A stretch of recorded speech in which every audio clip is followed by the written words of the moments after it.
Welcome to the Becoming Sovereign podcast put on by Sovereign.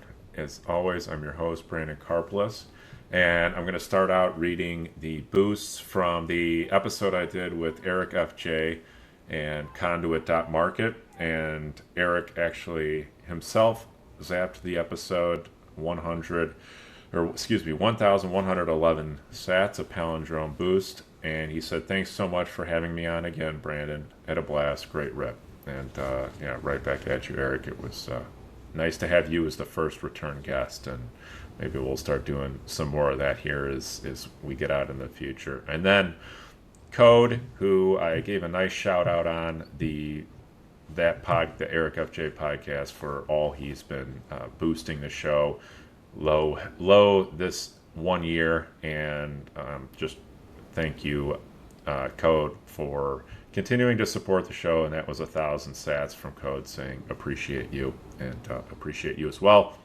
We got two zaps on the episode as well, one from Bullish Bitcoiner for 21 sats and another one from Johnny for 3 sats. So thank you for all of these apps and boost. And so without further ado, I will introduce my guest this week, who is a fellow Chicago Bitcoin Collective member, the only person who got in line ahead of me in terms of membership. So I'm number 2 at the Chicago Bitcoin Collective, and Staci Castopoulos, did I say that right?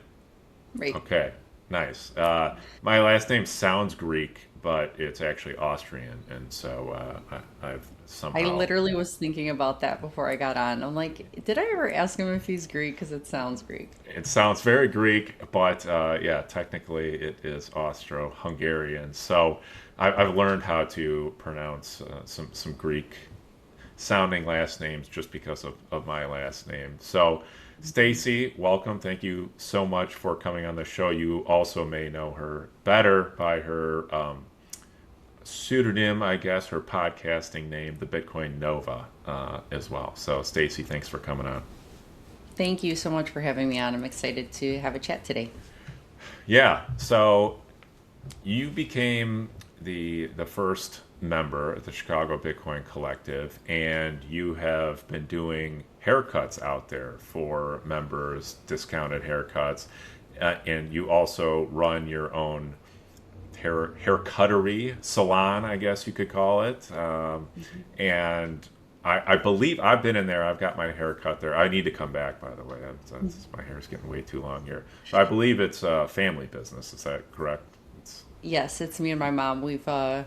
God, how many years have we owned it for? But my whole life, pretty much, I've worked there, and my mom's had it since, before I was even born. So it's been around forever, and I love being able to do the haircuts at the Chicago Bitcoin Collective. It was such an honor to be able to be. I didn't know I was the first when I signed up. I just right away saw that they offered it, so I'm like, I'm whatever this is, I'm signing up to be a member. So that's cool that you're number 2. I can't believe I beat you to that. And I'm only slightly angry about it. Don't worry about it. oh man, I'm joking. I know. But I do love doing the haircuts there, but I don't know how long or if I'll be able to continue doing it unless we have another separate space. Because now that the restaurant is opening, we don't want to have hair. It was in the back area of the restaurant that I did it, but it's full swing now. The restaurant is actually open, so unless maybe the garage area we can convert to maybe host some haircut sessions, that would be great. Otherwise, find me at the salon, Are and I you take Bitcoin there, so. are you suggesting that cutting hair and food don't mix very well? Yeah, I think so. People get pretty grossed out. Speaking of my, that's it's funny you say that. Actually, just this week we had my son, who Stacy has also given a haircut to, his first ever haircut, and he also needs to come back for a proper haircut. My wife tries to do interim haircuts where just to kind of keep things in check, and she decided to do one at the table, and he was in his high chair. He had his food in front of him. He was done eating, but you know how kids are, they always kind of eat a little more. And she started giving him a haircut, and it was it was like the biggest disaster of all time. I was like, Claudia, you need to stop doing this. The hair's getting everywhere. She's like, I'm in the middle of it. I just need to finish it. And yeah, so I can Yeah, attest especially for, if it's dry, it just like flies all over the oh my place. You're gosh, showing up. everywhere. And then of course, he's wearing half his food, and then all the hair ends up all over him. So now he's all itchy and he's Yeah. angry. And it's like, now Yeah. this has turned into a bath situation. And Right. Then they get so, sweaty because they're crying, so that it sticks to their oh sweat, and yeah, it's like it it's was a epic fail for sure.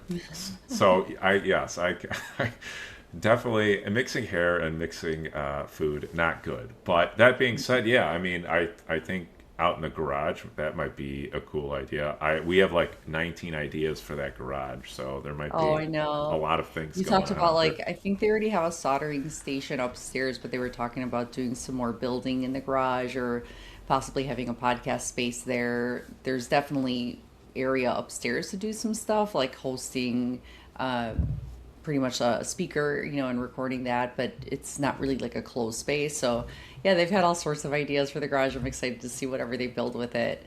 But the place is amazing. I love going there, and I'm really upset lately that I've been busy with events like in real life with family and, just everyone's having a graduation or some kind of party. So I've missed out on a lot. I'm feeling a lot of FOMO.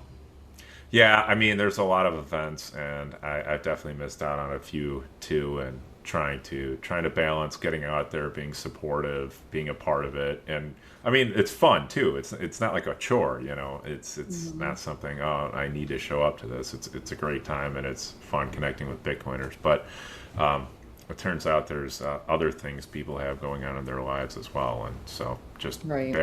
balancing all of that. But I do think you could even maybe, if the weather's nice, you could even almost do it on the roof back there. That might be a good spot Right. to That do is it. true. Yeah. Yeah. Like not like the 95-degree days, but No, some no. of the some of, like today I think is pretty nice out possibly. So, Yes. Yeah. or last night was beautiful. That would have been great. But yeah, some of the days that we've gone there, like not feeling obligated to do things because you're a Bitcoiner and you want to support, but it's actually fun. There was an event where I think it was supposed to be over by 3, 4 o'clock, and we didn't leave till 7 or 8 o'clock. I think we were just hanging out forever. We just didn't want to go.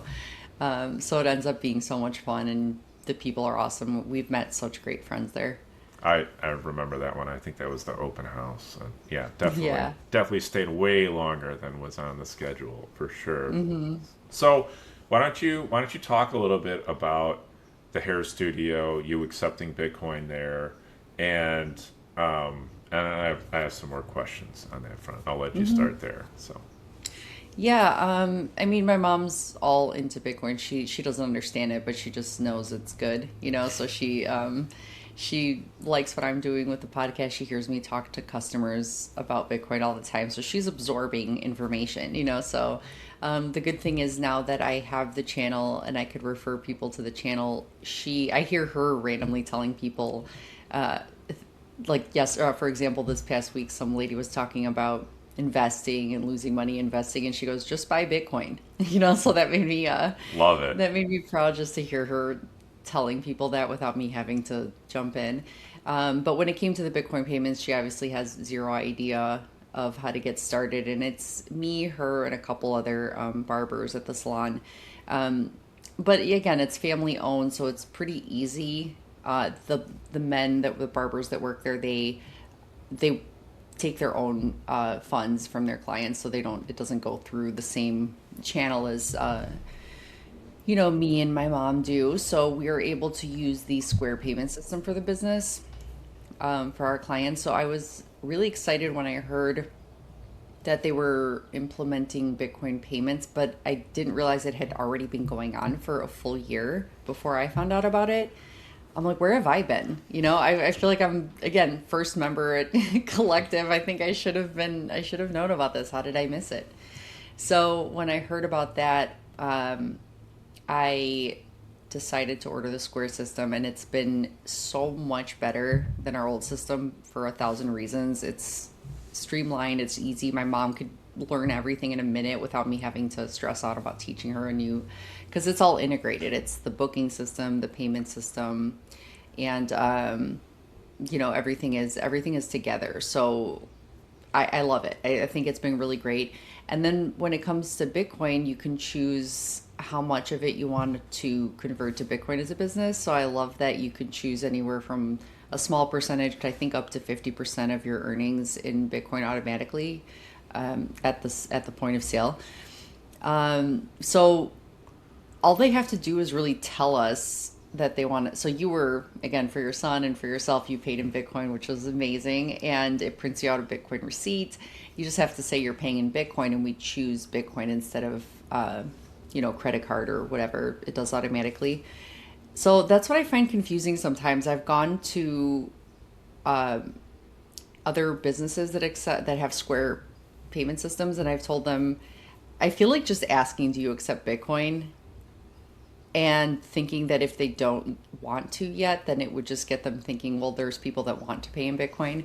But this one place specifically, I've asked them twice, and they're like, no, they don't want to. And I'm like, why? I'm like, why? You could automatically convert it to cash instantly, and you would reach a whole new base of customers that want to support businesses that accept Bitcoin. So it's just puzzling to me that they don't even turn on that feature. And I think that Square enabled that recently, where all of the Square merchants would be able to. So the feature is there for everybody. They don't have to even do anything. I think they just have to choose the percentage. Maybe it's very simple. And if you choose zero, I think they could just take all cash if they don't understand it. Or, but it just reaches a whole new base of customers, is what it is. So for me, being a member at the Chicago Bitcoin Collective and all the people there, they're able to a lot of people have come to the salon from there. It's been great, and they're excited to be able to pay in Bitcoin. And I think it's great for us, because I've seen how much inflation has hurt the economy. People are coming in less often. People are always even talking about how, oh, are you accepting, or are you charging extra for credit card payments? Because a lot of people tag on 3%. And we haven't done that yet, but really everyone kind of is doing it when it's a restaurant or a small business. But this is what the Bitcoin payment does. It saves you from that 3% credit card fee, so it helps the business save money. So it's just an overall win, I think. I couldn't agree more, and I'm one of those customers who I had been going to a hair place ever since I moved into the neighborhood I'm in now in 2018, and it's like, now I know that there's a barber accepting Bitcoin. It's farther away, but I'd much rather go. And when I talked to Daniel Prince about this on the podcast as well, that it's just so much nicer coming in, and then not only do I get to pay in Bitcoin, but I get to have a conversation with a Bitcoiner, as opposed to Right.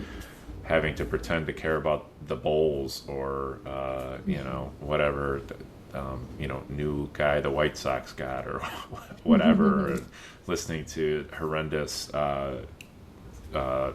South American club music at 1 in the afternoon. So like it's just a much nicer environment, and the ability to do that is great. And I as someone at Sovereign, I've been trying to get as many of these Square terminals turned on to Bitcoin as possible. And I'm not gonna lie, I'm O forever. Like I've gone into a couple places that were on btcmap.org and asked if they accepted Bitcoin, and they did, and they said yes, here it's on the Square terminal, we accept it. So I've been to a couple of those places, but every place I've gone into has seen a Square terminal and asked, hey, do you accept Bitcoin?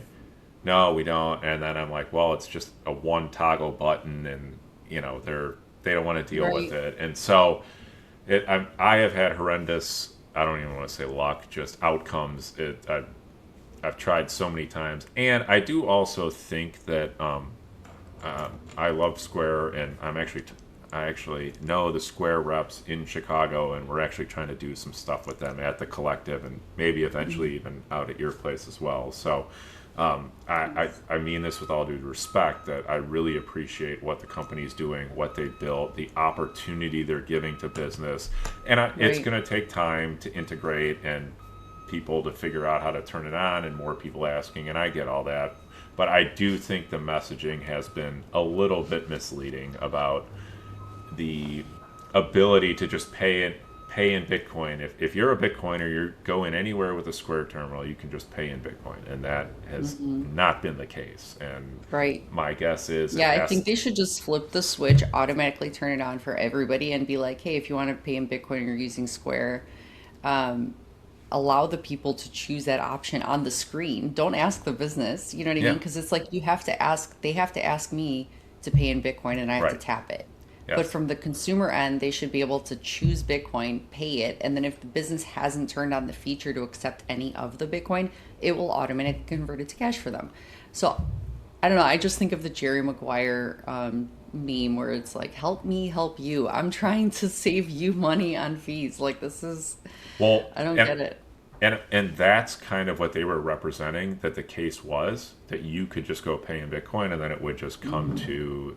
But Right. my guess is it has to be a certain hardware setup, a certain software setup, and like et cetera, et No, I cetera. think it just switched. I don't think they have to do anything. I think just the banking side of it, they just have to go to the banking side of Oh yeah, you their still have to stuff. turn it on though, as the merchant, is what I'm saying. You Like, do? yes, yeah, yeah. So Hmm. there's not All you an have to do is flip a switch then. yeah, yes, but that, which is it is very easy. Don't get me wrong. Like, it's Mm-hmm. 2 steps. You go in the banking app, you turn the Bitcoin on, and then yeah, you can just select 0% right there. Just be like, you Mm-hmm. can take it in cash today. You can worry about a Mm-hmm. wallet setup or getting Bitcoin later. So Right. that is true, but it was portrayed as you don't even have to worry about that. You're just going to go to checkout, and then it's going to be like a cash, card, or Bitcoin option, and Mm-hmm. then you just select Bitcoin, and then the owner just gets cash, and they don't even know. But that Right. I have yet to have that experience anyway. So, It's a little but frustrating. it is. But again, like, I understand what they're doing. I appreciate what they're doing. No one else is doing this, and I give Yeah, major kudos to them. And it's just the I'm the loving it. I mean, I think it's yes, amazing. yes, and the other places I've paid with Bitcoin at, it's super cool. It's fantastic, and it just the messaging could be a little better in terms of the features available. But I'm sure they'll come up with it, but it is good to like have the business, not just do it for them. They have to accept it and turn the feature on.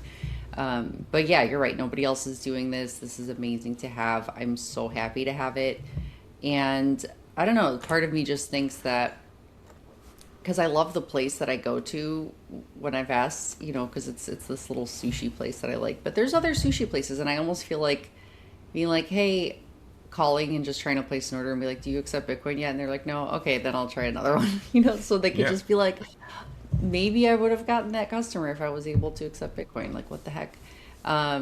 I just don't see I think there just needs to be like an awareness for the business to know that it's saving them in fees and they're attracting customers. So that's those have I been don't the know. two, no, I totally agree. I mean, those have been the Mm, two biggest selling points that I brought up. That hey, mm, your credit card fees, because it, as you were mentioning before, it is so common here in Chicago to see pay with credit card 3% extra, mhm, or even you just look at almost every one of your checks, 3% processing fee added if you pay with a credit card, whatever. But if you pay cash, it's mhm, not. And so that's a big deal. And then also the other part of the new revenue stream that I am. I was at a Chicagoland Chamber of Commerce event mhm, last week, and I was sitting down with someone, and I was talking to them. They work for a very large charitable organization, probably one of the largest in the country, and she was very interested in talking about accepting donations in Bitcoin, and I said, "There's you should absolutely set that up, do it. There's no downside. mhm, You could pay someone like us a small amount of money to get set up, or you could do it yourself if you really wanted to. I'm sure you're a large enough organization that you have IT and engineer people in your organization." I said, but the key is leaning into the marketing. Like, look at what mhm, Steak and Shake did. And yes, I know that's a commercial enterprise, it's not a nonprofit. but they leaned into it and they had same store sales increase by like 15% quarter on quarter, which is unheard of in the franchise space. And if you guys are willing to do the same thing, lean into the marketing, you have a whole new cohort of people who, and they're Bitcoiners, so they actually have capital that might be willing to donate to you, but you really have to put the marketing and that effort into it. And I think we've done a disservice along the way telling merchants like, oh, just turn your Bitcoin option on and people will show up. It's like maybe if you have a good community and you let people know, but also you really do need to lean into the marketing as well. So what you were saying about that, is it the Bitcoin map or whatever it was to find businesses? Yeah, Do they btcmap.org. automatically, okay, so they automatically show up on there when you have a when the Square terminal is present at the business? No, you have to turn the Bitcoin option on, Okay, I was and then gonna you get say, yeah, and then you pop okay, up. so you were saying that you haven't found success when you go to a business that you haven't seen on the map and you see a Correct, Square terminal. exactly. Okay, Yes. all Yeah, right. yeah, yeah. So a non-mapped company with a Square terminal, I'm O for like 30. So Come on, it's like I keep thinking, help me help you. I know, I, Um, I know. Got to keep trying though. Right, yeah. I mean, it's like, and everybody that, I don't know, I think small businesses especially know how hard they're getting squeezed, the last few years especially. Um, and then you walk a fine line between how much do I raise my prices and how do people cut back more because it's getting too expensive. So they find things to cut out that they don't need because life is getting too hard for them. So it's like you're trying to keep up, survive, charge enough to keep up with the cost, but then yeah, you don't want to scare customers away with your prices either, so it's very hard, so if you could save a little bit on something like transaction fees, it would be helpful. Yeah, it's impossible. I mean, that was the number one problem I was dealing with when before I left to come run Sovereign, was watching these businesses deal with all the inflation from the COVID money printing bonanza, and then having to decide where are they going to price their product at, because there is a price point where it's like, I'm just not going to buy this anymore. I'll just forego it, or I'll substitute in something cheaper, which is like the great CPI scam. It's well, you don't need a ribeye anymore. You're just going to eat chicken wings, and so your cost of Well, that's living what's is going to actually happen. coming there's down. Yeah. there's going to be more people trying to cut hair in the kitchens of their homes, so it's just going to be like that will be happening more and more. And it's like that's what happened during COVID. A lot of people learned how to cut hair at home because they couldn't go anywhere to get haircuts, so they were doing that. But yeah, people find a way to do it themselves or to find a cheaper option, if you make it too high. So yeah, you walk this really fine line. It's been a little tough to navigate. Yeah, I lived it firsthand. I watched these businesses, and then they got double whacked because there was such a disruption of all the supply chains and everything. So they over ordered their inventory. They paid too much for it because there was a supply constraint, which not a demand constraint, which drove the price up. So now they're sitting on overpriced inventory, and the input costs of everything are, so you pay higher input costs, higher shipping costs, and everything. And now, how do I price this to actually make a profit? And it's like, well, actually, at that price point, we're going to lose half our sales or 30% of our sales. And it was, yeah, it was an impossible problem. A lot of companies really got hurt from that, and just weren't able to ever recover from some really, I don't want to say bad, but just unfortunate purchasing decisions, and then the inability to price it accordingly. So There's been a few businesses that I've known since, our shop has been around forever, and there's been a few businesses, restaurants especially, that this year I've heard of at least three or four of them closing down after being open for so many years, like my mom has. And it's crazy. It's like finally it's gotten tight enough. The squeeze has gotten too strong, and just, I don't know, it's just crazy to think about. Yeah, well, and then we have all sorts of other problems in the city of Chicago too. It's just it's very hard to do anything. There's tons of permits, tons of taxes, Hmm. and the restrictions to just run a business are astronomical. Well, that's what's been so amazing about Fork and Coin because they are moving fast. Look, there's a business that first of all, there's a Starbucks on one corner that's been trying to open for 2 years. They have the building up for I think almost a year now, and nothing has happened. I don't know what is going on with that. Then there's another restaurant in the other corner of our salon that now is opening, but they also have been building and waiting for permits and waiting for things for like 2 years, and they've been doing so much, but also it's been at a standstill. And now I think they're finally ready to open. And everyone's been asking us for the longest time, when are they opening? I'm like, I'm not sure. But then people that are on the inside or know about stuff, they're saying that they're waiting for this or that from the city. So to see how Fork and Coin has gotten to the point where they've, you know, clean like built it out inside, they've done all these upgrades, and then they have their food license, they got their liquor license coming up, I think right around the corner, like within the next week or something, probably. And yeah, it's really inspiring and amazing to see that you can do it. I don't know how compared to some of these other places, but they've done a great job. Yeah, you do kind of wonder, right? Like, is it is there something about the will of Bitcoiners to get things done, and even when it comes to managing and navigating through bureaucracy, that Right. they're able to get it done, and it probably does help that there there is a group of like six of them as well. Where I'm guessing the Starbucks you're talking about and the restaurant is probably one guy or one lady or whatever doing the Mm-hmm. whole thing on their own. So Mm-hmm. maybe having, for lack of a Yeah. better term, a collective to Right. help out with that maybe there's some benefits there too. Yeah, that is so true. Everybody's working towards the same goal and, wanting to help out. And yeah, I definitely think you're right about that. There is something to do with the collective and working together. Because I mean, their willpower is strong, and it's got to be something like that because it's been amazing to see. There's such a difference seeing this business open compared to others that I've just watched like a sign go up and then taken 2 years.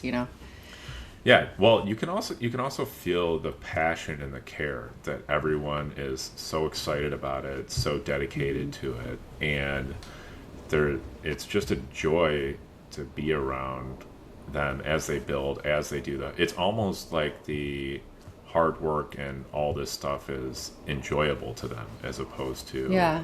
a process. And so, I major kudos to all the guys that are working on it, and Foys and John and Brady and Mike and Julio and Kevin. They're it's exciting to watch them work and get this built. I think by the time the neighborhood started hearing about it, because I think we heard, the rumors that they were buying this place and that it was going to be the Bitcoin restaurant and co-working space. Maybe it was early this year, but I think by the time people like in my situation in my neighborhood where the salon is, by the time I heard about that restaurant, to take that long compared to Fork and Coin and the collective doing it in like 3 months or something. I don't know how long it's been, but I think since the spring, since like March, April Yeah, till now, that's 3, 4 months. It's kind of crazy. I think they closed in February. So Okay. yeah, Yeah. yeah, absolutely Hmm. wild. Okay, so back to the hair studio real quick. Are you on btcmap.org? Do you know? I think I am. Okay, awesome. I I thought I put myself on there, but I would have to verify. Okay, nice. And then, Mhm. so I'm curious, how did so it's as someone who has um, you know parents and aunts and uncles and everything, and it's it's interesting. Like, I can they kind of understand the value proposition of Bitcoin. I get it. I'll have a little bit of it, and but being all in Bitcoin, or Bitcoin is this thing that's actually going to radically fundamentally change sort of the structure of society and how we interact economically. I don't think they're really there yet. So I'm just curious, how did you get your mom to that point, or what was something along the way, or some things that got her to kind of be like, oh wow, this is a lot more than just some investment to add to my portfolio. I think it was just the fact that I work next to her since I started discovering Bitcoin and talking to all of my customers about it. I just couldn't stop talking about it for, I think, at least a straight year, maybe more.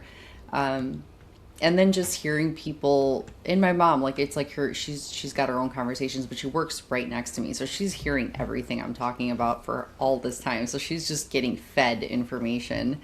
So everything Nice. I'm talking about, she's just hearing it, even though she's not really, because the way I'm trying to explain it to customers is a way that my mom would understand it. I'm not trying to tell them about the protocol layer or the coding or anything about.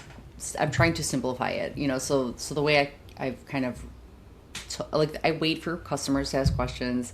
I kind of tell them some stuff. It usually starts with, how expensive the world's getting, how expensive groceries are, and that's a perfect segue into why that is, and the money printing and how that makes life more expensive.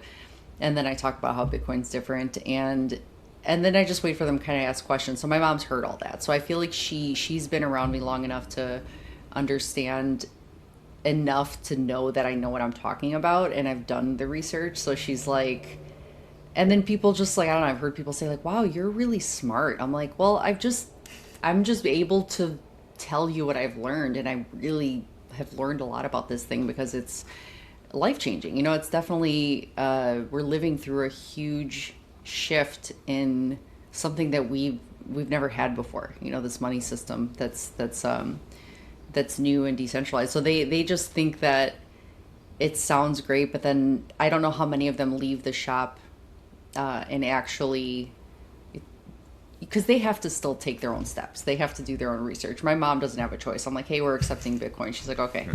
She doesn't like I didn't ask her. I'm just like, we're Yeah. getting this new square system and this is how we're doing it. She doesn't even like, she still needs help with her iPhone, so she's not going to like tell me what system to get, so I'm the one that did it. I just did it and I said, this is how, so she did it because she's like, okay, like I handled that stuff. Um, but yeah, but it's cool to even hear about how somebody heard about or talked about the fees, the credit card fees, and then and she mentioned how Bitcoin payments are like cash, like it's like you don't have to worry about those fees when you use Bitcoin. So it was even cool hearing her say those things. Like she takes the parts that really, and she's like her own little marketing, like now to her other clientele that I don't have as much access to, but I like to hear and then she'll tell people about my podcast too. She's like, you should listen to Stacy's podcast, So I'm like, oh, good. That's a better way for me to save my time because I felt like I was spending so much time discussing this with people who I wasn't sure if they were actually going to go home and do their own research and actually, because there's a lot to actually be to learn to be convicted, right? So they can maybe think it's good, but they're not going to do anything for years. But now I can just refer them to my podcast and say, hey, just listen to some people talk about their life and people that are into Bitcoin, and maybe it'll pique your interest to actually go and learn more, about it. So I like that. I like that I don't have to talk nonstop about it with people who I love talking about it with you, who you understand Bitcoin, and anybody who, but when they don't get it and I have to just like, I feel like I'm doing the same thing. I think that's why people write books and so they could Yes. just put everything they know out there so you could just go read it. Yeah, I, it's interesting. I've gone through a couple phases. I went through the proselytizing phase, the tell everyone, the I got to get the word out there, let everyone know, and then I went through the kind of, okay, this is a waste of my time. This isn't worth Hmm. it. This is just too hard. And now I'm back, and probably working for Sovereign has a big part to do with that. But where I'm I'm a I'm I'm happy to engage with people that ask me questions. So like what Hmm. you're talking about, where you're sitting there and maybe someone in the chair has a question or something like that. I'm back to, feeling energized and enjoying talking about that again. Where I would say I went through a period where I was kind of just like, I don't even want to talk to you about this. You're not going to get it. Like it just I'm just spinning my wheels here, and so it's been interesting. It's been quite a it's been like a Bitcoin price chart of my Yeah. my desire to talk to other Well, people I about think it. that's why, because you learn to conserve, we as Bitcoiners understand time and scarcity and, uh, not wasting your precious time. And I think that I'm in the same boat. So that's why when I listen to the person more as far as how, like, are they asking a question? And I'll wait for a follow-up question. Like I'll explain what it is they want to know about, and then I'll wait instead of before I would just keep going for like a straight half hour to an hour. But now I know how to pause and see like what do they want to know about, and then I'll tell them about that. So it's just you have like a more efficient way of communicating and understanding where they're at and what they want to know about, because it should be more about that than like you trying to tell them everything you know over and over again. I think just being a little more patient and waiting for a question is the way I like to do it now too. Well, I think you bring up a very good point there too, where you're talking about you listen for what might resonate with them, and I think that's a huge part of what's inspired me again, has made me enjoy it, is that when you take that framing, when you're like, okay, what would connect with this person? Like when I was talking to these nonprofits, all I was doing was explaining that, hey, this is another avenue for you to get donations in. That's it. I didn't get into anything about sound money, holding it as a treasury asset, Mm-hmm. because I just, that was it. That's all they wanted to hear was, Mm-hmm. how can Bitcoin help me get more donations? And it's like, Mm-hmm. and listen, they need Bitcoin. They should be holding Bitcoin on their balance sheet. Mm-hmm.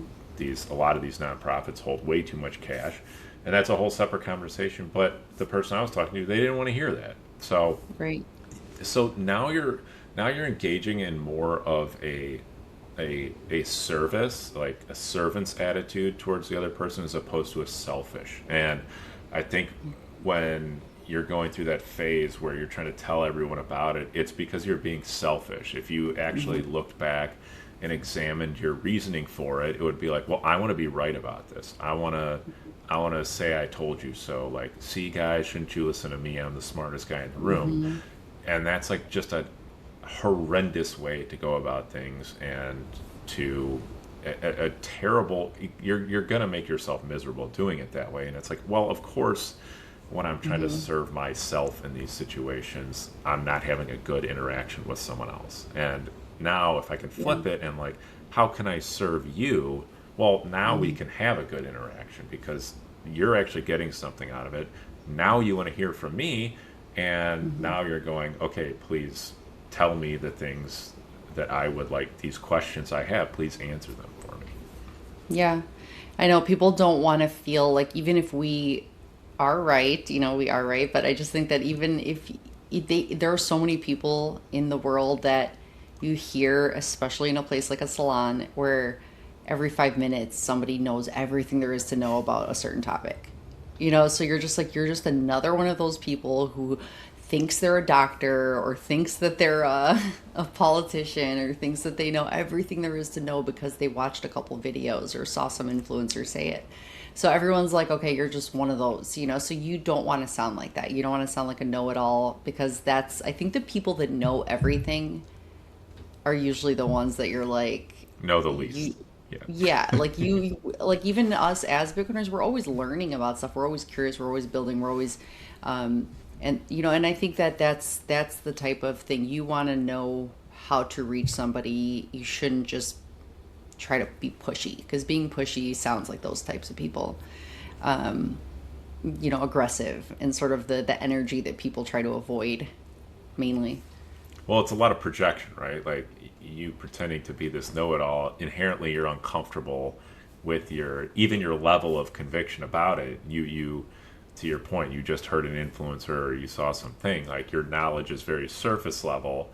And Hmm. so because you are unable to have a deeper conversation about it, your sort of defense mechanism of getting to those deeper levels of discussion or understanding is really to just be verbose and outspoken and kind of scare people away so they don't press Yeah. further. And it's interesting because when you think about that, like a lot of the conversations that I hear that I'm averse to, that I get just tired of hearing, are the ones where it's a fear based, like you should think like this because this is what they're trying to do to you, and this is what they always like, this is what's going on. And I'm like, in my mind, I'm just thinking a lot of the root cause of things is greed and money, and a lot of those things happen because of money. And if only they understood Bitcoin, they would understand why, and they would just stop wasting their time on some of the stuff that they can't control. I don't know. But I just think those are what I'm averse to, is the people that fear and scare you into like, you need to do this or think this way because of this fear tactic. And I'm tired of that. I think that's a horrible way to live life. So I think when we approach people with Bitcoin, even though it is definitely protection from inflation, instead of being like, you need to do this because of this, it's like people always think about some investment. They think like somebody's trying to sell me on something, or like I'm trying to get scammed in some way, or, so I think it just, people start to like get a little weary if you're trying to sound salesy or sound like you're pushing fear as a tactic to get somebody to understand something. I just think that's not a good energy. I don't know, a good way to attract people, I guess. No, people's defenses go up right away, to your point, where it's like, okay, I recognize this pattern, right? Scare me. It's what my government does to me, right? It Yeah. scares me and it creates the problem, then it scares me about it, and then it purports to sell me the solution, and then magically things somehow get worse. And it's so human beings like recognize that pattern where it's scare me, sell me the solution, and Right. yeah, so it's very noticeable when that comes out. Yeah, this is such an interesting. I've never really thought about like the depth of why this social kind of like level of how people understand things happens, but it's a really interesting idea. Yeah, it is, and I mean I certainly have experienced it, and I have noticed that as I have become less pushy, but no less assertive, I would say. Like I still ask everyone, "Do you accept Bitcoin?" And before it would, sometimes I would get pushback, or people would laugh at me or whatever. I'd be like, "You don't understand what you're talking about. You don't get it. Like this would be so good for you," as opposed to now where I just, okay, move on, don't press the issue. And then I actually find a percentage of those people will come back and be like, "Well, what did you mean about that? Were you serious about the Bitcoin thing?" And it's like, yeah, it. So instead of me being pushy and aggressive in your face and immediately closing the conversation off forever, kind of just left the door open a little crack. And Yeah. yeah, No, that's great. And I love that because that's kind of like we all go, like you said, through those phases. We go through like we're learning about how to talk about this thing with people, and we've gone through ups and downs of how we approach other people and communicate with it. But the same way that you do it is the same way that I lately like to do it, is I'll just ask the question, can I pay in Bitcoin? I yeah, don't even say, do you accept Bitcoin? Can I pay in Bitcoin or something? And if they say no, I'm like, okay. And then I just pay in cash and I just don't say anything else. But I feel like just planting the seeds to the business owners, if every Bitcoiner that wants to be in Bitcoin or pay in Bitcoin sees a Square terminal and just asks that question, can I pay in Bitcoin? And they keep hearing that from people, they're going to be like, maybe we should start doing that because a lot of people are asking if they can. So maybe just that alone, just asking a question and just dropping it, you don't have to get into, can I talk to your manager and like help them like understand this? It's maybe just doing that, like little seeds. I had this exact experience recently with my car. It had a bunch of repairs that needed to get done. The guy did it, and he told me there was a cash discount, and I said, "Well, what if I paid in Bitcoin?" And he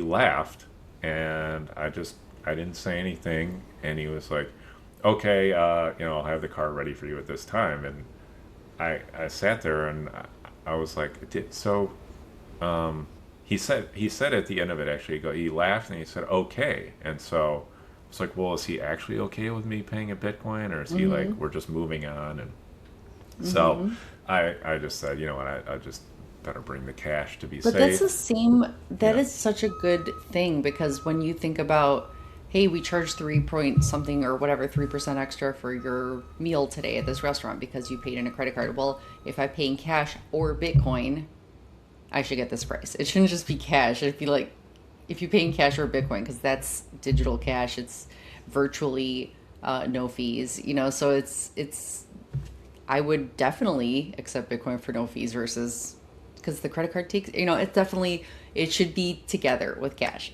Cash or Bitcoin, 0 fees. Well, that's kind of what I was getting across to him. And then when I went in, I paid in cash, and as I was checking out, he was handing me the key, and he was like, "Hey, by the way, were you serious about that Bitcoin thing?" Excuse me. I said, "Yes, absolutely." And he goes, "Wait, so you could just pay me in this?" And I said, "Yeah." And he goes, "Well, do I have to get an account?" And I won't go into the rest of the whole conversation, but it turned into a 10-minute conversation, and me giving him my business card, and Yeah. him going, "Yeah, more and more people are talking about this. I hear more and more about this. Seems like a better way than you handing me an envelope full of cash." Like, Yeah. and Right. yeah, and so now all of a sudden, now we have a line open to him. I Yeah. sent him an email. He didn't respond to me yet, but that seed is planted now, and Right. same thing. We're moving in about a month here, and we're getting some work done to the floors. And I asked the contractor. I said, would you accept Bitcoin? And I said, if not, do you provide a discount for cash? And he goes, I don't accept Bitcoin, but there is a discount in cash. And so, okay, moving on. But I am hopeful, and I imagine we're probably going to have another conversation about that when he actually Yeah. does the work on the place. So, Well, it's good to always ask the question because everyone remembers the first time they ever heard about Bitcoin and the first time they ignored it for a yes. few years before they started to realize it. Because none of us were like, oh, I heard about it and I started researching. It's like, no, I remember hearing about it. I think I really started paying attention and wondering in like 2020. And I did kind of like just, I guess I got into it right away. But it was my cousin kind of talking to me about it constantly. Like every time I saw him for a haircut, he would bring it up. So it wasn't just he said it once and walked away. I just kept hearing about it. But before that, I thought I had never heard about it. Maybe I heard a whisper of it somewhere. I didn't know. But then it's weird because my husband found this old video or recording. We used to get together with friends and we would always laugh, and it was the funniest, weird conversation. So he used to sometimes record the conversation just so he could go back and hear what we were saying because it was just funny. And he came across one, it was the first one he played in the very first few seconds. The conversation was about Bitcoin. This was in Wow, 2015.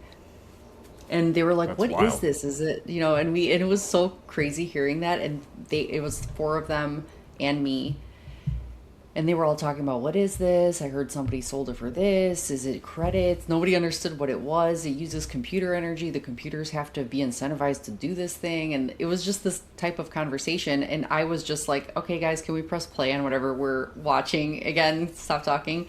So I was not even the one interested at all in the conversation. They were the ones mentioning it. And then we moved on. But it was crazy coming across that conversation. So just thinking that you talking to somebody for the first time, it could be that first they hear about it, and then maybe next time they hear about it, it has to kind of like build, like you have to sort of get curious, so if nobody ever talks to you about it, you'll never get curious. No, it's so funny because I never really thought about that framing. But yeah, every single one of us has I first heard about it this time. I obviously ignored it. And Yeah. yeah, eventually we all will, come around and get it. But yeah, at some point it's going to take that first touch point from someone. And so better to make it you.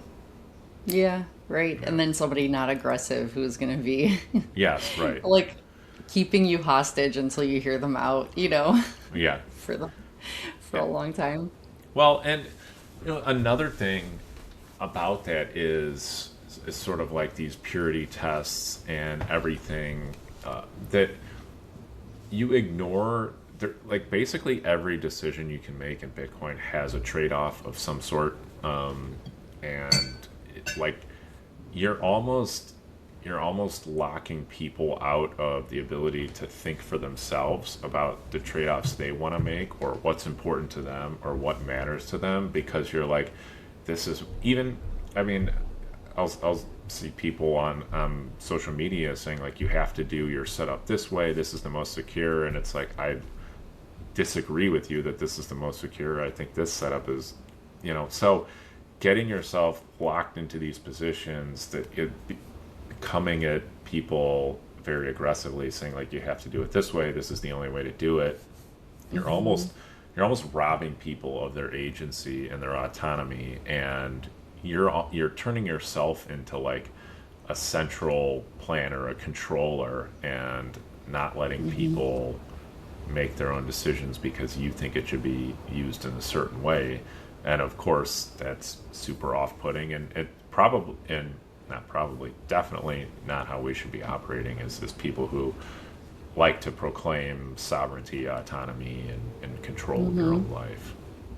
Well, that type of thinking and mentality and communication is something that would come a lot more handy in the current conversation when it comes to the debates that's going on within the community for node running and Bitcoin core and knots. And I think that some of that communication, instead of trying to push your ideals on somebody and fear mongering people, it should just be, what questions do you have? How could I answer them? Just factual. Like, can we just make it factual and not like talking down to you or trying to, I don't know, just that same thing that people get averse to. That same type of communication that people are like, you are trying to manipulate me or scare me and I don't want to hear it. But I think there just needs to be more open, like, let's hear each other out and just answer instead of, I don't know, just factually. I don't know, answer factually. Just give me a fact and then ask the next question. And then we can do it that way.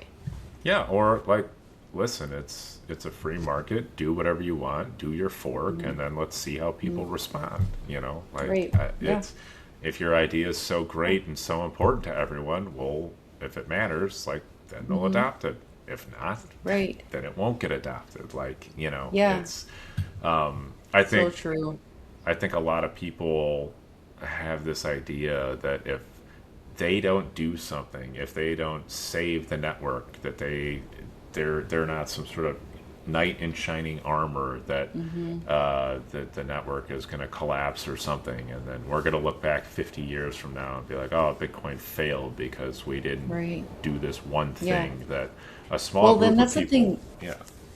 It's when you think about even how people think Satoshi created this amazing thing, and we're like, wow, Satoshi was so smart, even though some people say he wasn't the best coder, but he figured out this, the Byzantine generals problem, like he put all the pieces together to make this thing work. And then when he left, he said it's in good hands, so we think he was pretty smart. We think he created something amazing. And we're like, okay. And he also believed, and he was so good at being anonymous and all these things that he was really good at that he figured out. And we're like, wow, or he, they, whoever it is. But then left and said it's in good hands. So it's like, obviously it wasn't like, oh my God, if people start arguing, this thing is never going to work, So it's like, obviously he made it decentralized and works in a way where it's this kind of game theory situation, whatever. I think it's working and it will work. And it's like the arguments, you're right. Let it play out. Like people can, it's almost like it's gotten very political to the point where like how I am averse to political conversations at work. And they usually say in the salon, you shouldn't talk about religion or politics. And that's like, everybody talks about politics nonstop and it's crazy.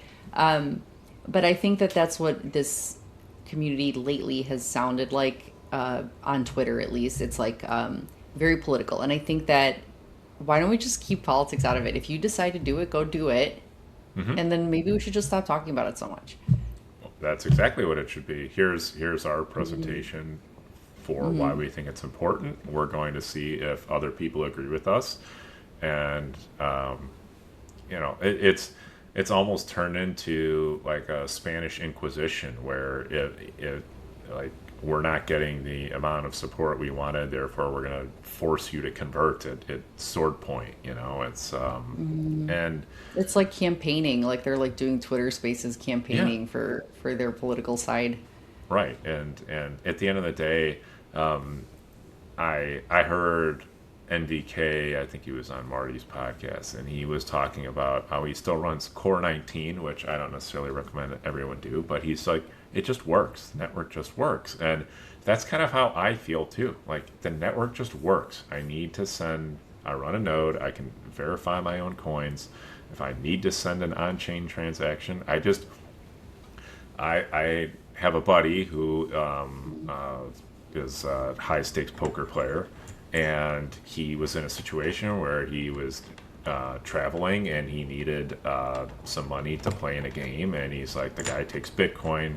Can you help me out? And so he's a very close friend of mine, and I said, yeah, absolutely. But within 30 minutes, like the money was sent, the guy was the guy had a seat at the poker table, and it's like it just worked. And like Right.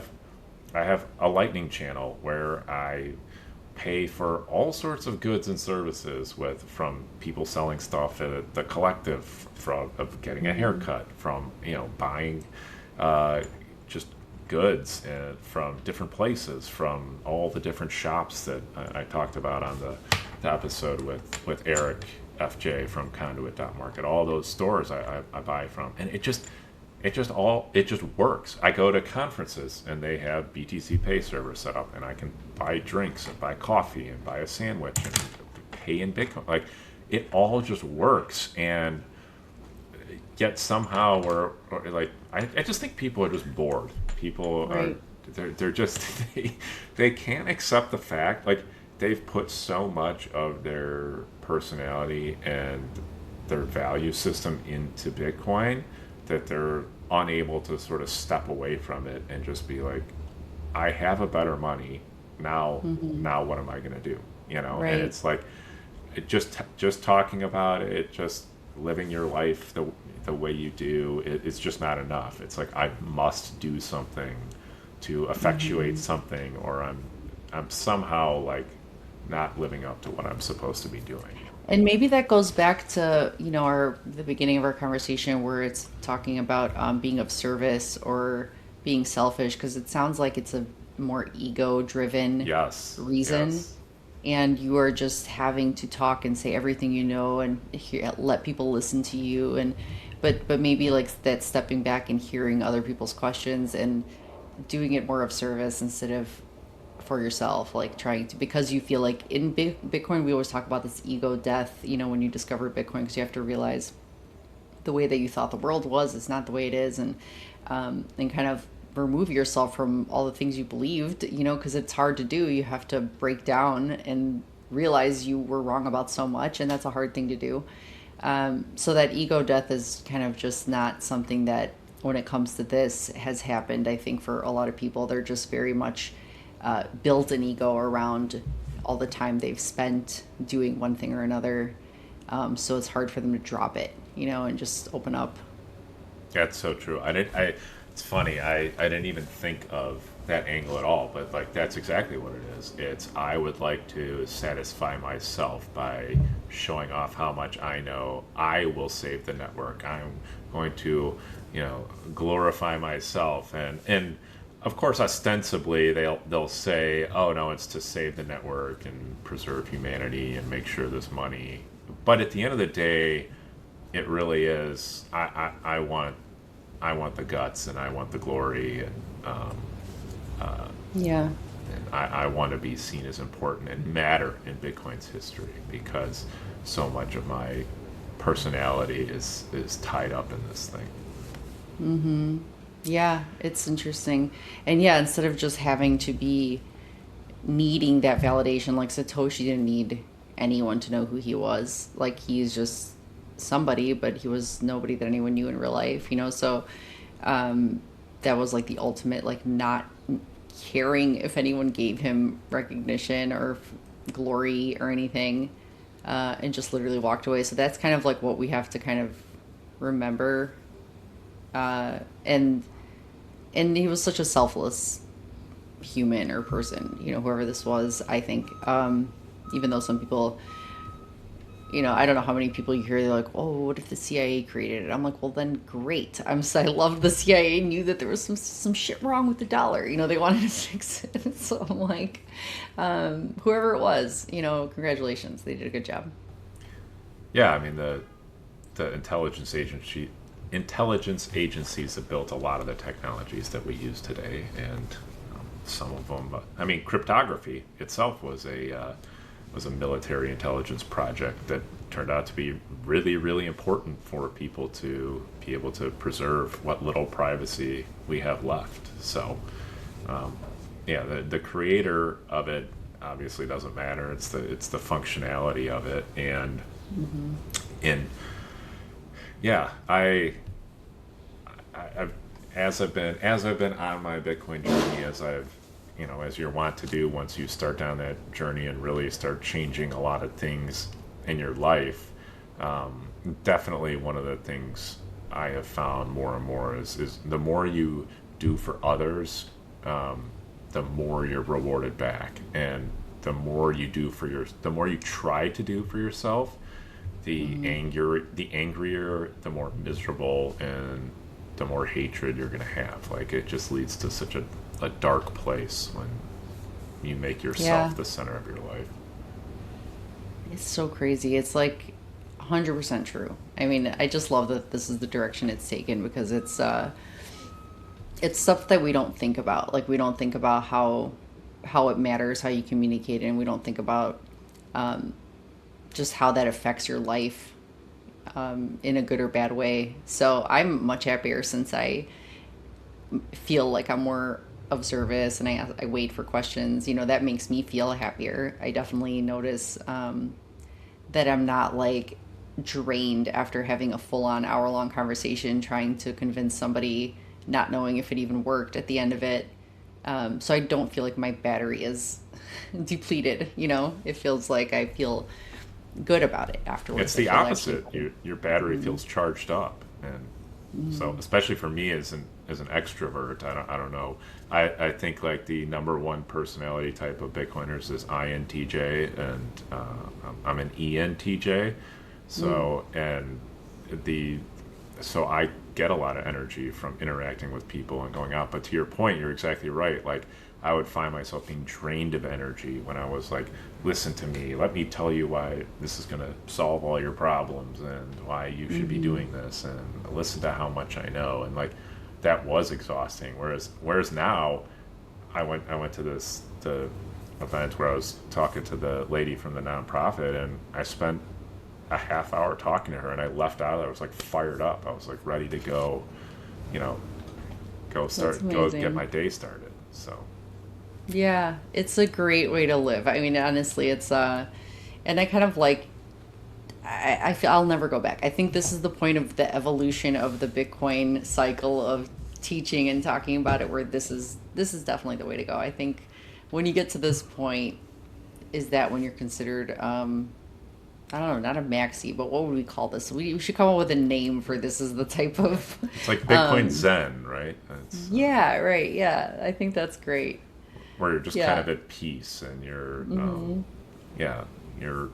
you're still out there trying to further the mission, but it's almost like in speaking of poker, it's like when you're pressing in poker, like you lost a hand and you're like, I got to make all this money back now, and it's like, no, what has made you a successful poker player is long time horizons, being successful over a long period of time. And you don't need to press right now. You don't need to make bad decisions, start playing hands you shouldn't be, calling bets you shouldn't be.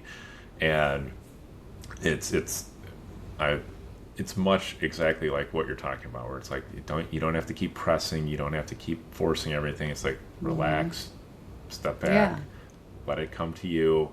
You know what you're doing, how to do this, like and start living your life and having your interactions that way to really, I don't want to say save your soul because as a Christian that's kind of blasphemous, but to to save your temporal soul. How's that? Yeah, I Yeah, love that. Yeah. yeah. It's like back to all those, sayings like touch grass or go with the flow or, you know what I mean? Just breathe. It's like all those things like just relax. And it's so hard, I think, as a lot of Bitcoiners are, even myself, ADD.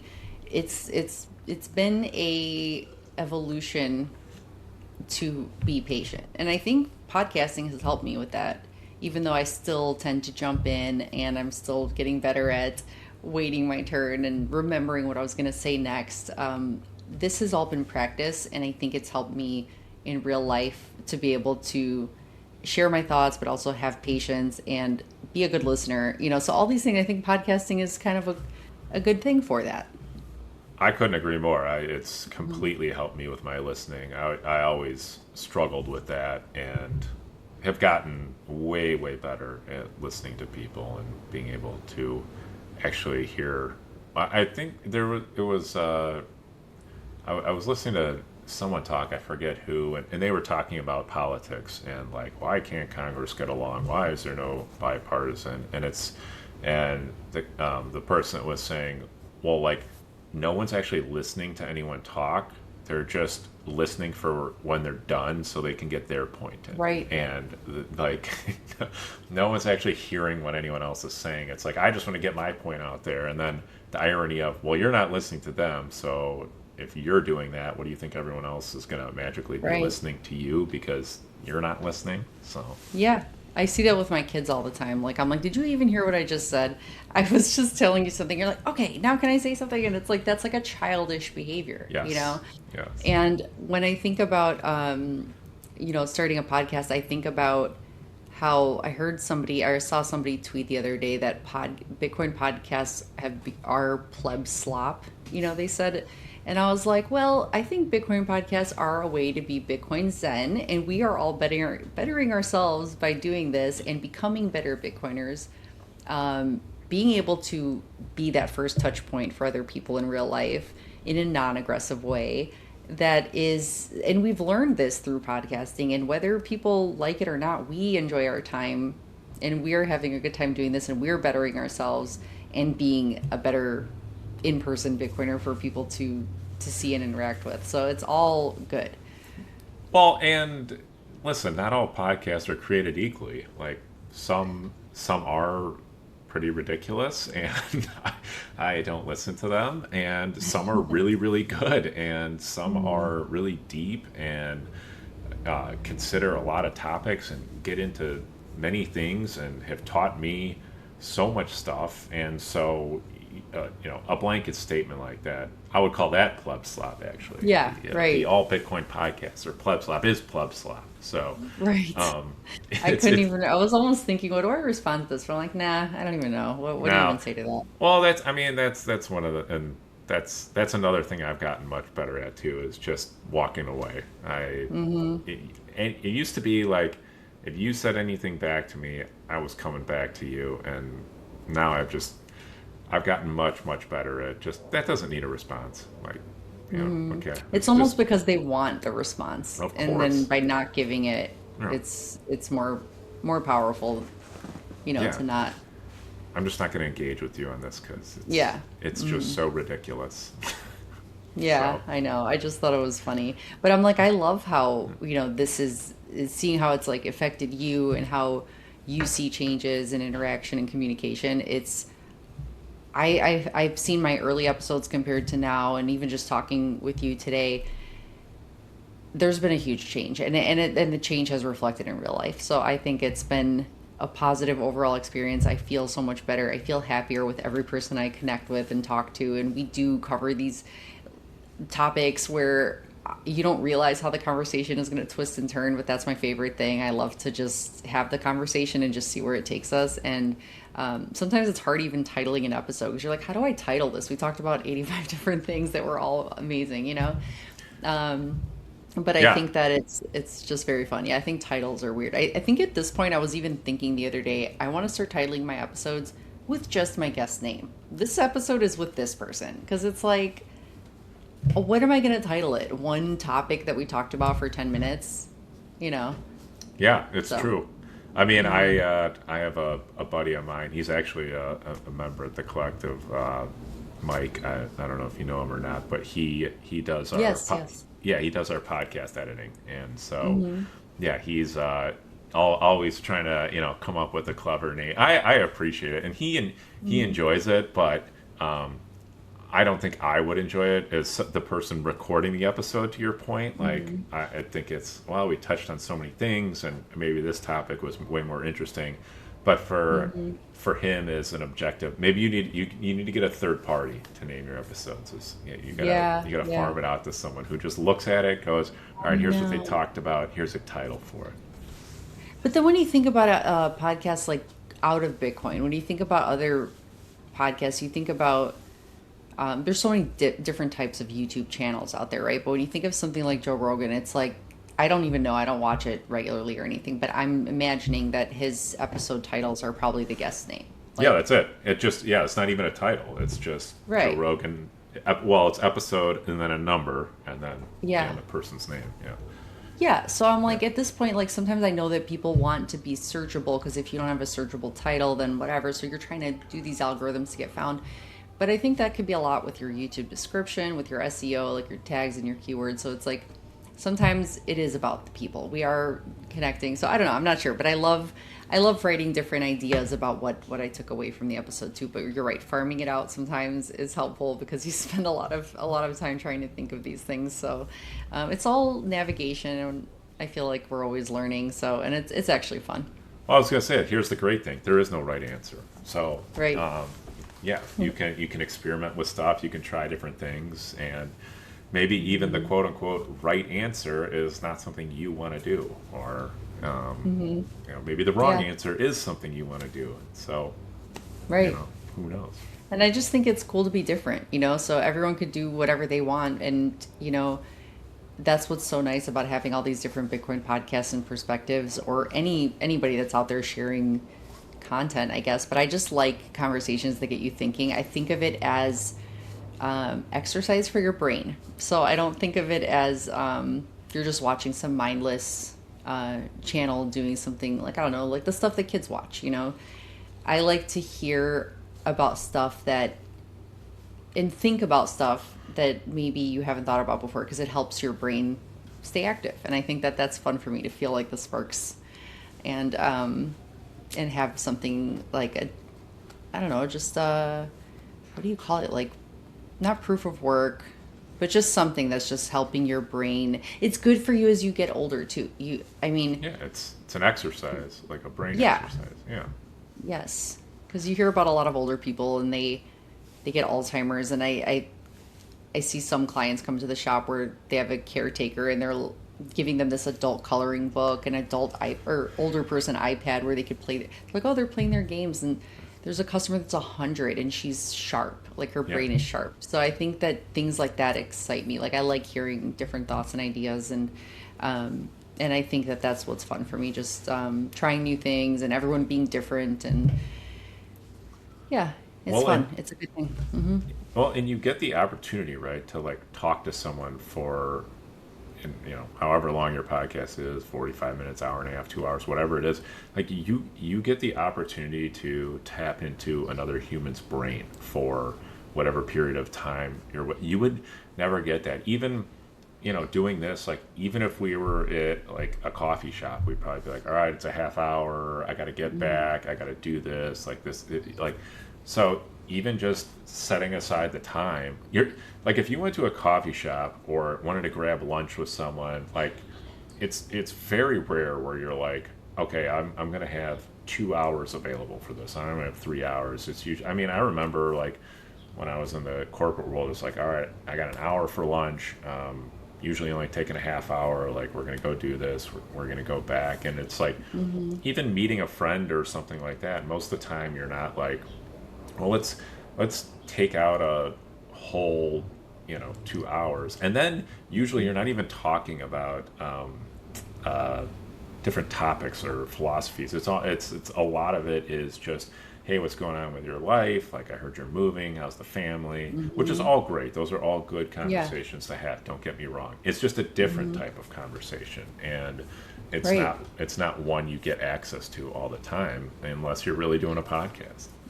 It's so true because that reminds me. And see, if you don't talk with other people, you don't have these ideas and you don't have these thoughts. So you build on each other's thoughts. So it helped. Like I wouldn't have thought of this if I wasn't talking to you today. So the idea of going to the gym and working out, like you're like sometimes you could be at home and you're like, I'm doing this exercise for 10 minutes. But if you go to a class and you're at a gym and you're joining a 1 hour class, you're making it a point to be there with these other people and finishing the class. So it's that time that you're spending a full hour on exercise for your body. So like doing a podcast is exercise for your mind, Yeah. and you're taking that time out and scheduling it and making sure you're going to be there for that appointment.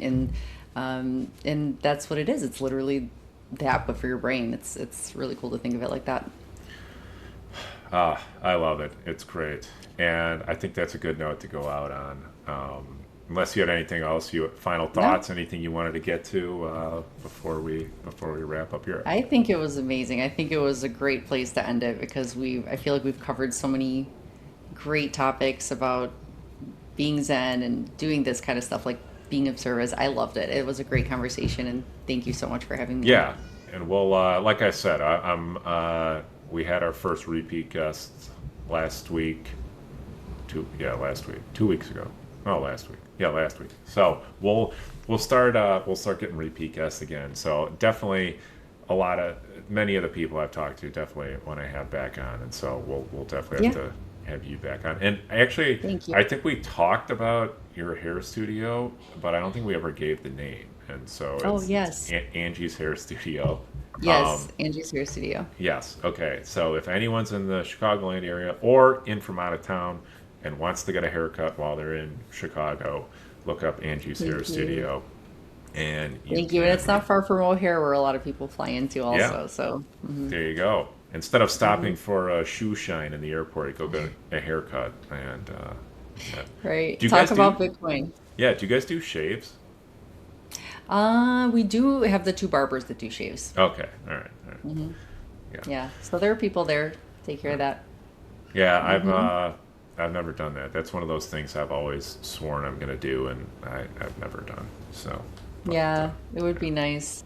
maybe And they one do day. offer it. They have the warm, the shaving cream Oh yeah, dispenser thing and like the warm towel and stuff. So, yeah. yeah, I get it it done seems around cool. like the back of my neck and sideburns and stuff, but I've never gotten the full Godfather style shave in the chair. Yeah. So You wouldn't trust me to do it because my chair doesn't have the neck thing for you to rest your neck on. oh So if you lean yeah. back, you'd have to trust your steadiness and my hand Oh steadiness to no not.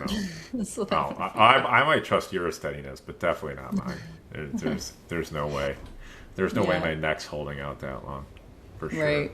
Hmm. All right, yeah. So Angie's Hair Studio is the hair studio. Why don't you let people know where they can find your YouTube channel, your Nostr profile, X profile, et cetera, et cetera. Yeah, so on Noster, I'm Stacy, Staci, and on YouTube it is Stacy Nova. The Bitcoin or the podcast name is the Bitcoin Nova. Here I'm having a brain freeze on what my own podcast name is, and then I have also my X page, Stacing Sats. So instead of stacking Sats, it's Stacing Sats. Ah, Um, so yeah, that's where you can find me. But and then I have like my link tree and stuff pasted around. So if you want to check out my website and everything. But thank you so much. I'd love to join you back again. It was an amazing conversation. yeah, of course, absolutely. And as always, you can check us out at Sovereign, SOVREIGN.io. And you can reach out to me personally, Brandon Karpeles, on LinkedIn, or you can find me on Noster under the name Plebe Anon, and all that stuff's in the show notes. So check me out, check Stacy out, and if you're coming to Chicago, we talked about it a lot on this episode. Please come check out the Chicago Bitcoin Collective, and at the very least, Fork and Coin. We are, as far as I know, the only Bitcoin sort of working space with an actual dedicated restaurant in it. So, absolute Mhm. worst case scenario, you show up and no one's at the collective. You can grab a burger or grab a beverage and hang out in Fork and Coin. And if anyone's around in September too, the Value for Value event is Yes, happening as well. So that would be a great event to join. It's a 2-day event. For 14th to restaurant, for 15th, music. right? I think it is, yes. Yeah, it's that Monday and Tuesday. It's the Value for Value gathering. I'm not sure, but Yeah, it'll be a bunch of, it'll be like our own conference in Chicago, but then it's also going to be, that's day one, and day two is at a music hall where there's different musicians and bands playing at Chicago Music Hall. And then there's going to be food at Fork and Coin in between. So it's a whole 2-day, event. So it should be a lot of fun. I've also heard from a lot of people that said they're coming out. So there'll be plenty of people here to interact with, and some people you probably know. So yeah, definitely come check that out as well. So Yep. all right, Stacy, thank you so much for your time today, and I'm gonna have to get on your calendar for a haircut here soon because I'm just looking at myself here and it's no bueno. So Yeah, let me know. And yeah, I'm available for haircuts. And if you ever want to join me on the show too, I'd love to have you on. yeah, Thank you. absolutely, would love to. Thanks, Stacy. Thanks. Have a All great right. day.